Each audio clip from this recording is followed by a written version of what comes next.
Sobat Sains, jadi kita akan membuat kincir air. Nah, tujuannya kita membuat kincir air dengan konsep tanpa menggunakan energi listrik.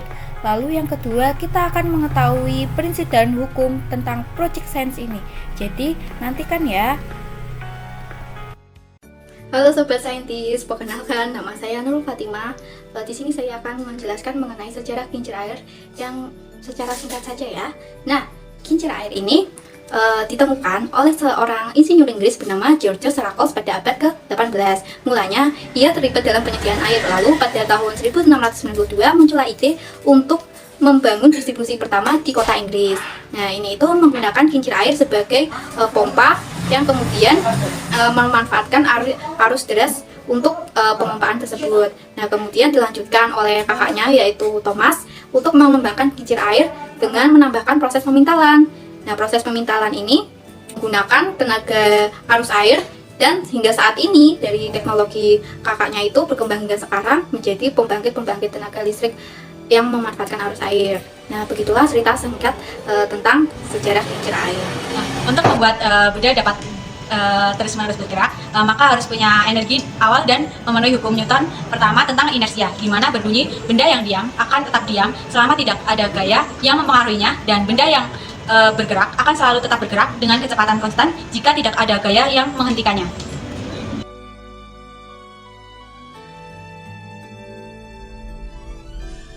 Siapkan 3 botol plastik kosong, 3 buah lem bakar, sedotan bengkok, dan sedotan lurus. Lalu sedotan panjang dan tutup botol. Ada solder, alat lem tembak, gunting,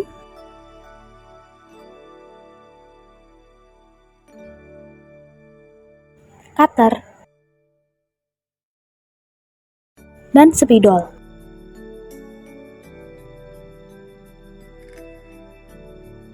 Adalah menandai botol dengan spidol untuk penanda bagian yang akan dilubangi.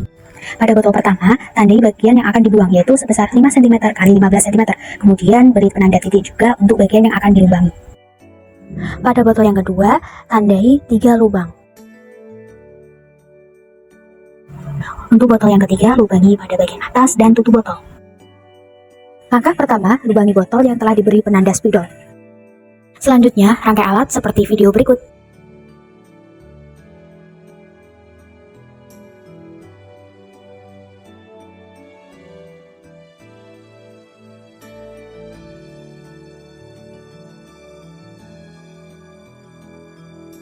Pembuatan kincir air. Pertama, potong sedotan, kemudian tempel pada tutup botol, selanjutnya pasang pada rangkaian. Tara! Kincir air siap digunakan.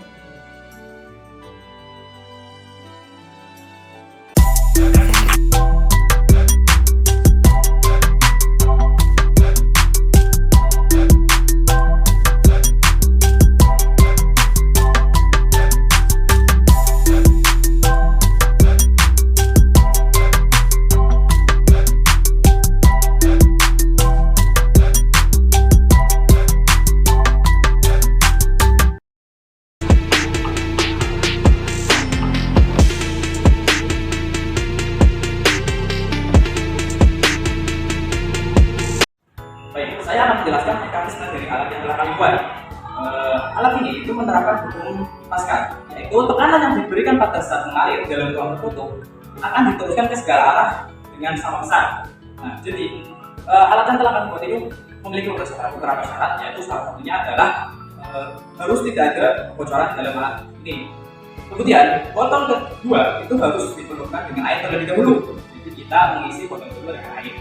Penambahan air pada botol satu adalah untuk meningkatkan tekanan di botol kedua karena aliran air dari botol ke satu, sehingga tekanan pada botol kedua itu meningkat dan udara yang ada di botol kedua itu mengalir menuju ke botol ketiga karena akibat dari aliran air dari botol ke satu. Kemudian setelah udara masuk ke botol ketiga itu mengakibatkan tekanan yang lebih besar pada botol ketiga, sehingga air yang ada di botol ketiga itu mengalir menuju ke atas karena adanya tekanan Pascal. Selain hukum Newton 1 dan hukum Pascal, kincir air juga menerapkan hukum Bernoulli. Bernoulli menyatakan bahwa tekanan fluida menurun dengan meningkatnya kecepatan fluida. Pada kincir air sederhana, air yang jatuh dari ketinggian tertentu akan memiliki kecepatan yang lebih tinggi dibandingkan dengan air yang berada di bawahnya. Hal ini menyebabkan tekanan air yang jauh lebih rendah dibandingkan dengan tekanan air yang berada di bawahnya. Perbedaan tekanan ini menyebabkan air mengalir dari bagian yang memiliki tekanan tinggi ke bagian tekanan yang lebih rendah.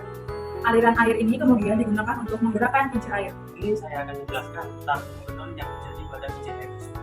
Jadi saat fluida dalam keadaan bertumpukan di dalam botol dan juga pada botol terdapat lubang yang berhubungan dengan sedotan, mengubah energi potensial air menjadi energi mekanik atau energi gerak dengan cara mengalirkan air dari ketinggian, dan aliran tersebut mendorong kincir air sehingga berputar.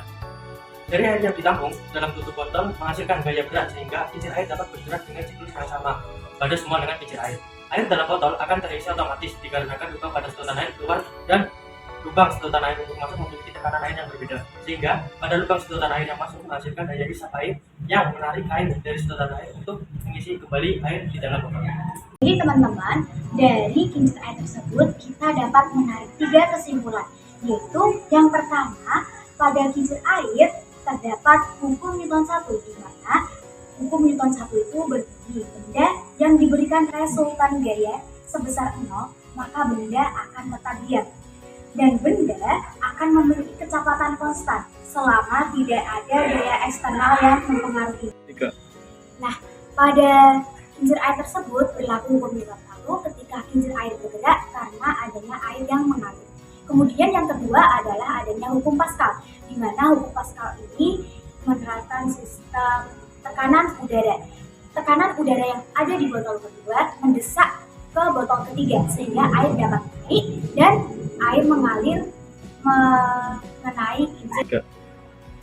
Nah, yang ketiga ini adalah hukum Bernoulli, di mana hukum Bernoulli ini berbunyi semakin cepat laju fluida, maka semakin kecil tekanan pada fluida tersebut. Di mana pada kincir air tersebut tekanan pada botol 3 akan semakin berkurang ketika laju fluida yang mengenai kincir air tersebut semakin tinggi.